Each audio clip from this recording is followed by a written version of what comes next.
Russia में यतीम बच्चों के साथ क्या क्या होता है, ये सुनने के बाद आपके रोंगटे खड़े हो जाएंगे।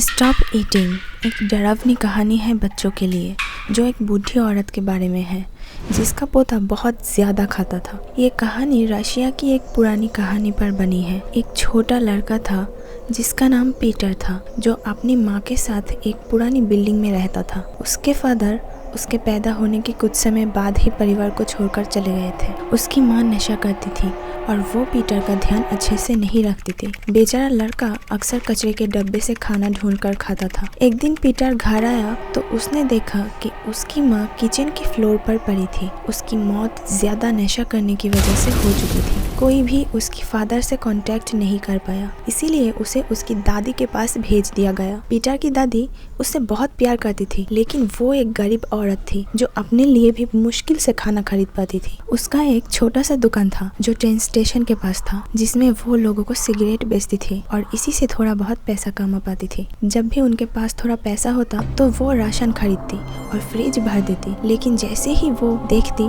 पीटर सब कुछ खा चुका होता। पीटर एक भूखा जानवर जैसा था। वो खाना बंद ही नहीं कर पाता था और इतना ज्यादा खाता था कि उसके गाल फूल जाते, जैसे अभी फट जाएंगे। ये देखकर उसकी दादी परेशान हो जाती। पीटर, वो चीख पड़ती, तुम्हें खाना कम करना होगा। अगर तुमने यही चलता रखा तो एक दिन तुम सारा खाना खत्म कर दोगे और हमारे पास कुछ नहीं बचेगा। लेकिन पीटर अपने आप को रोक ही नहीं पाता। हर दिन जब उसकी दादी काम पर होती तो वो पूरा फ्रिज साफ कर देता, फिर रसोई के अलमारियों में बचा कुचा खाना ढूंढने लगता। पीटर, दादी चीख पड़ती, मैं एक गरीब औरत हूँ, अगर तुमने खाना ऐसे ही खाते रहे तो हम दोनों भूख से मर जाएंगे। लेकिन जब पीटर ने उनकी बात नहीं मानी तो गुस्से और मजबूरी में उन्होंने उसे मारना शुरू कर दिया। वो लड़के को चोट नहीं पहुँचना चाहती थी, लेकिन उसके बिना सोच समझ खाना बंद करना जरूरी था। वो 3 महीने से किराए की राशि नहीं चुका पाई और घर में एक भी दाना नहीं बचा था। पीटर अपनी दादी से डरने लगा और हर दिन सोचता कि जब दादी घर आएंगी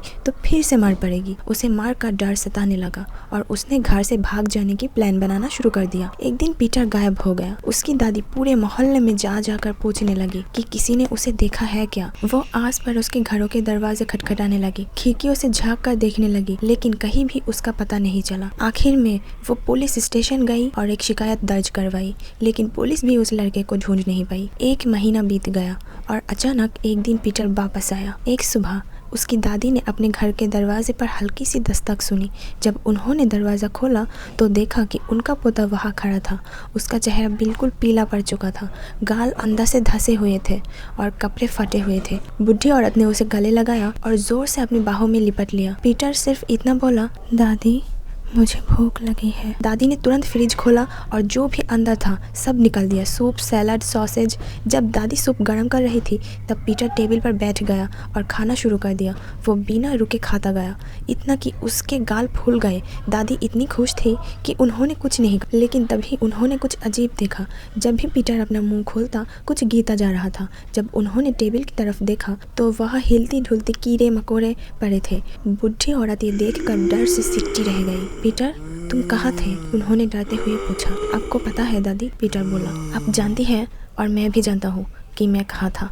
ये कहकर वो धीरे से कुर्सी से उठा। दादी बस वहीं बैठी रही, उसकी तरफ ब्लैंक नज़र से देखते हुए। पीटर धीरे धीरे कॉरिडोर की तरफ बढ़ा, लेकिन जैसे ही दरवाजे के पास पहुंचने वाला था अचानक गिर गया। दादी भागकर उसके पास गई और उसे अपनी बाहों में उठाया, लेकिन वो हिल भी नहीं रहा था। उसका चेहरा बिल्कुल ग्रे हो चुका था, जैसे कोई लाश हो। बुढ़ी औरत डरी हुई थी। उसने उसे सोफे पर लेटा दिया और तुरंत डॉक्टर को फ़ोन किया। जब तक डॉक्टर आया दादी पूरे घर में इधर उधर भाग रही थी। कभी उसका हाथ पकड़ती थी, कभी उसकी नब्ज देखने की कोशिश करती, लेकिन पीटर में जिंदगी का एक भी निशान नहीं था। आखिरकार डॉक्टर पहुंच गया। उसके लड़के को ध्यान से देखा, लेकिन जैसे ही उसके करीब झुका तुरंत सीधा हो गया। बुढ़ी औरत, डॉक्टर चीख पड़ा, ये लड़का तो कई हफ्तों से मरा हुआ है। देखो, इसका शरीर सड़ना शुरू हो चुका है, इसका मुंह पूरे कीड़ों मकोड़े से भरा हुआ। दादी जोर जोर से रोने लगी और बोली कि आधे घंटे पहले ही उसने अपने पोते को सॉसेज, सैलड और सूप खिलाया था। डॉक्टर ने तुरंत फ़ोन किया। थोड़ी देर बाद पीटर की लाश उठाकर ले जाई गई और उसकी दादी को पुलिस स्टेशन ले जाया गया। उसे पूछताछ करने के बाद फैसला किया गया कि 1 महीने पहले दादी ने ही पीटर को किसी भारी चीज़ से मार दिया था। कोर्ट ने उन्हें पागल घोषित कर दिया और जिंदगी के अंतिम दिन वो मेंटल हॉस्पिटल में गुजार दिया।